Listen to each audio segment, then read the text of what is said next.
Hello, ladies and gentlemen. Slammiversary 11. You know, I've done this video 3 times. Not everyone will say they do the videos over and over again. I mean, it's obvious sometimes you got to do it over and over again. I had to do this thing twice, three times now, because I got so angry about what happened during some parts of Slammiversary. Honestly, I just was angry. And it took me looking at some other reviewers to kind of think, dude, why don't you reevaluate it? Take another look at the show again. I mean, I usually will do a review of the show anyway, just if I forget something. But I allowed my anger to really get me more than it should have. I have my reasons for it. So I'm redoing this and seeing it from a different angle. An angle of what the casual fan got.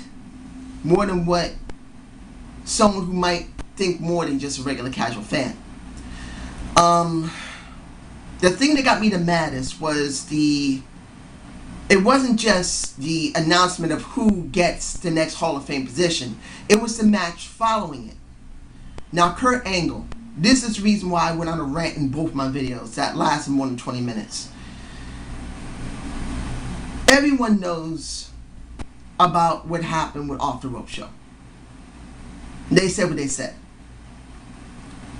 And honestly, knowing how Kurt Angle's attitude was, pissed the shit out of me when he accepted this. Which made me feel like, dude, the guy rather get the Hall of Fame position as long as he gets money. But if he's not getting money, gotta go for free. Oh, well then, he's not going to do it. He's going to say he has some type of schedule problem. That is what got me angry the most. And that's what skewed my enjoyment of the show. So I needed to see it by another point of view. Someone who doesn't know shit. So I went by it like this. Kurt Angle is known to be a good wrestler. Kurt Angle learned how to do professional wrestling, supposedly from Finley. That's at least how I learned about it. Finley was the one who taught him how to do professional wrestling compared to amateur. The way that you stand, the way that you run, the way you kick, the way you punch, whatever. I went by the perspective of he done a large body of work that's good. Taking away from his attitude, he deserved the position. And it's alright. I'll take it for what it is. Professional wrestling needs to honor the ones who has worked hard, no matter what attitude they give to the people and in the business most of the time. You can say a lot about Big Daddy Cool Diesel, who has done more politicking than anybody, but he's contributed a lot to the business because he was able to manipulate it. So he's one of the best manipulators in the business. Hulk Hogan's no different. I love Hulk Hogan, but Hulk Hogan did whatever he did. So I'm going to see it for what it was. But I do not agree with the decision that they made for AJ losing to Kurt Angle. Some of you may say he needed to lose. AJ needed to lose because they needed to try and get Kurt Angle over because of what's going to happen Bound for Glory, him going into the Hall of Fame. I can understand that.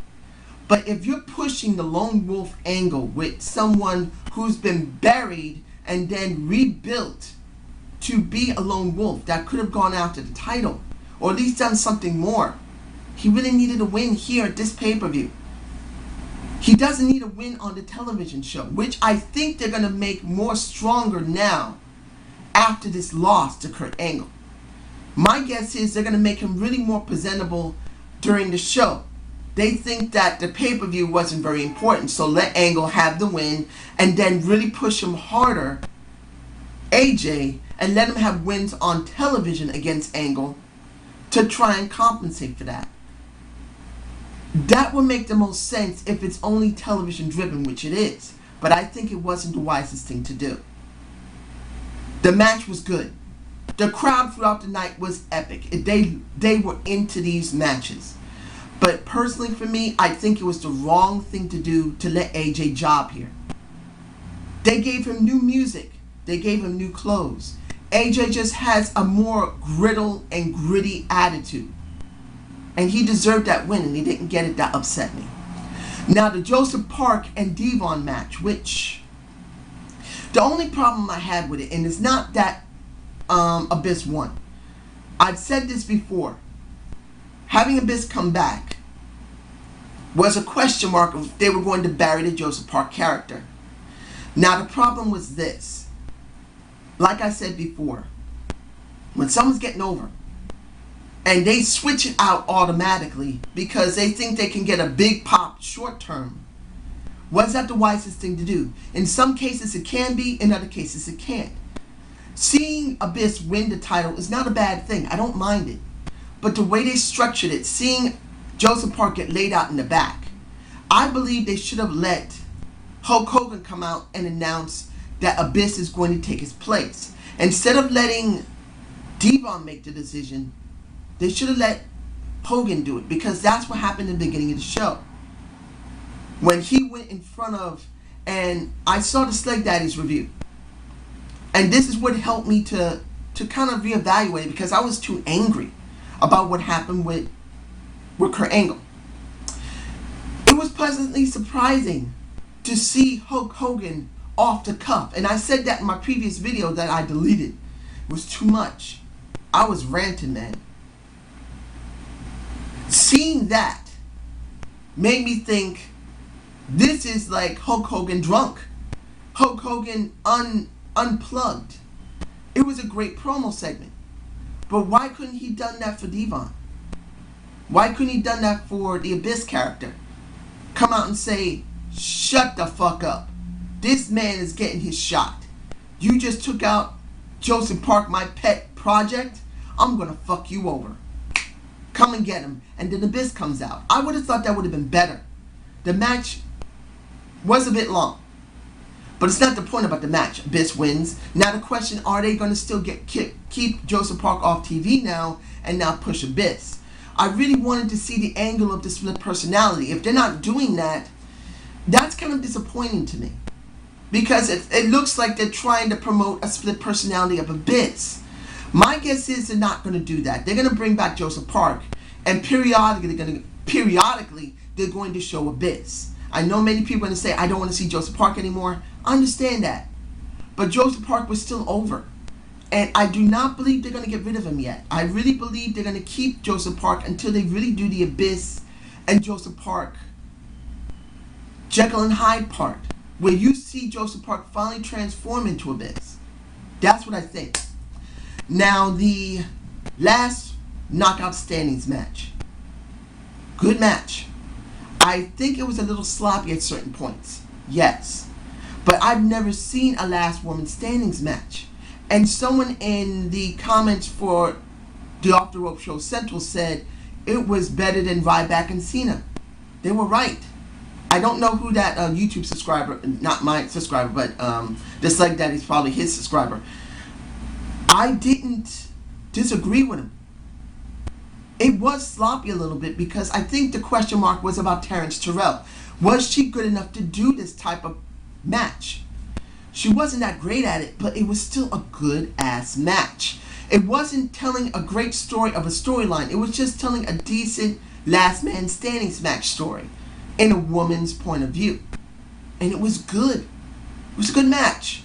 I enjoyed seeing Terrence Terrell do a bulldog off the stage with Gail Kim, and Gail landing on those beautiful boobies of a Terrence Terrell.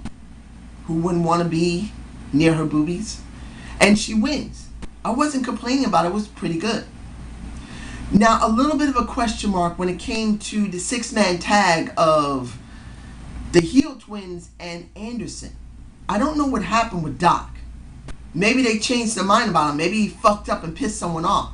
But it did throw me a little bit to see Anderson there. They should have had Anderson on the Go Home show. Bring him in. Really kind of just didn't make it right for me personally. The match wasn't that bad.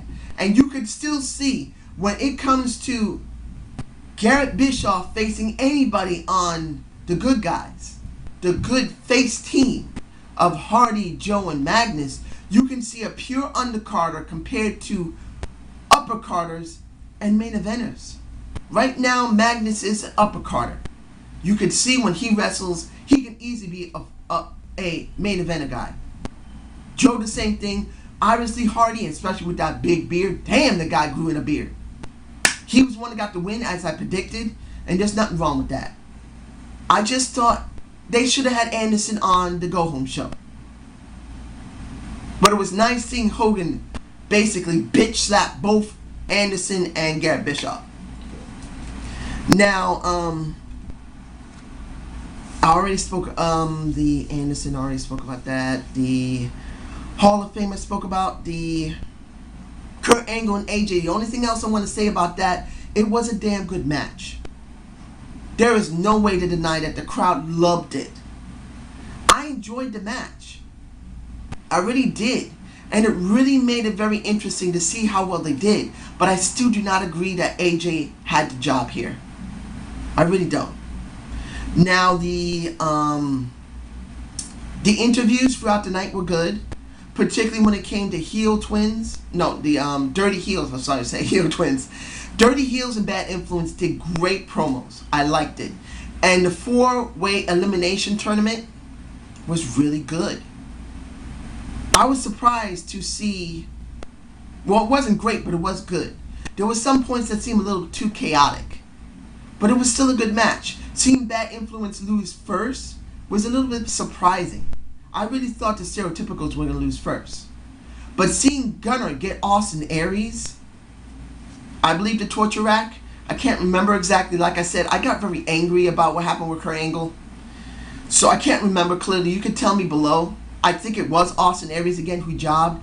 And seeing some people talking about crotch gate when it came to Christy Hemme. I don't know why he did that to her. I love me Christy Hemme. I wouldn't mind her doing something very naughty with me. But really, he did something very stupid and he's paying for it. I don't know if Christy Hemme and him have a relationship and she might have pissed him off a little bit. I don't know what's going on, but he has been jobbing. Seeing Storm and Gunner and the celebration afterward was actually quite good. Now the question is, are they going to have some chemistry leading into the shows now? I don't know. It's like a big question mark when it comes to Abyss. It's obvious that there's a good chance Joseph Parker's not gone. That they're going to still do Joseph Parker. It's just now Abyss is going to have the title for the TV title.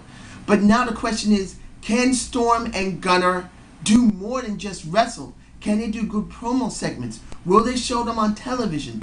Storm has an injury, so how long is he going to be able to wrestle with this injury, supposedly? How long are they going to keep them together? I'd rather see Storm in the main event scene. And I know a lot of people said Storm is wonderful. We're glad to see him in the title scene. Yeah, but Storm deserves to be in the main event scene. He may be a great tag team title holder and specialist, but he deserves him in the main event scene. And since they have no good storytelling in the main event scene, just like Robert Roode and Austin Aries and James Storm, they've been thrown into the tag teams because they have nothing else for them to do. So I feel sorry for them all. I really do. Now, the X Division, I didn't talk about it. I briefly talked about it, what happened with Sabin, and no, that was for the other video. Sabin, Suicide, and Kenny King, baby. Long live the King. Unfortunately, King is no longer the champion. Damn it.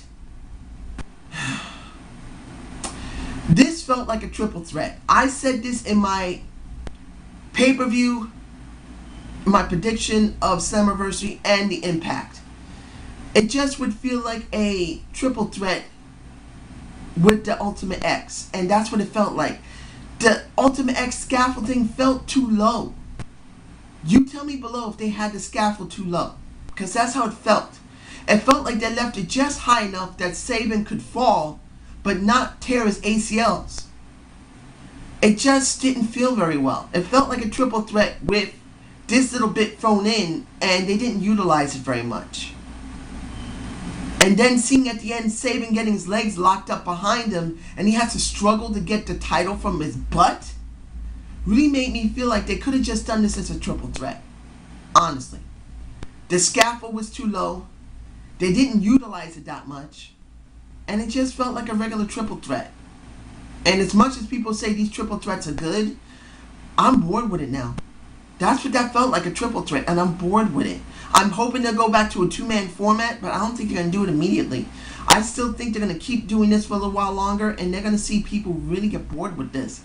If you still like it, happy for you. But for me personally, I'm bored with it now. Now, finally, let me see if I didn't forget anything. Yeah, that's it. Finally, Bully Ray versus Sting. I felt that match went too long. And I felt it was done wrong. People were into it. They liked it. And there were some points that were I was liking it. But the promo segment before the match, hearing Bully Ray say, I'm not going to be doing any moves on you that's going to break any bones. Not going to hit you anything or try to snap anything. Originally, the No Holds Barred was supposed to be about banned moves. I'm going to use the pile driver on you, Sting. I'm going to pile drive you. I'm not going to do no gouging your eyes or nothing. I'm just going to pile drive you. I thought that's going to be an interesting concept. Let Bully Ray win clean. But he started doing the same thing as Sting did. And then Sting kicks out of the pile driver the first time. I wasn't too surprised. Then when he started peeling away the matting on the apron, the ring apron, I'm going like, is that going to actually work? It didn't. Then when they kept dragging on, Aces and Eights come out. And still Sting managed to keep fighting. And then it takes Anderson throwing a bolting hammer to Bully Ray. Bully Ray jumping out of the way so he can whack Sting behind the head and win. It just didn't feel right. This match should have ended with the pile driver. He should have been allowed to clean him and win clean. It was still a good match. Don't get me wrong. The crowd loved it to a point. But for me personally, even though there were certain parts I did like, and seeing the pile driver the first time, and I really thought that Sting might have lost, but he didn't. Just when they started dragging on, just didn't feel right. I didn't like it. I really didn't. Bully Ray should have won that match more better than he did. And then seeing Brooke Hogan do an interview beforehand and then coming out looking at Bully Ray makes it seem like she's going to tease maybe a heel turn. She should have came out a second time, but she didn't. I did say in my prediction that she may come out, but she wasn't going to turn heel. You can check my prediction and the Impact before that. I felt that might happen. I think I said in my Impact that she probably would interfere.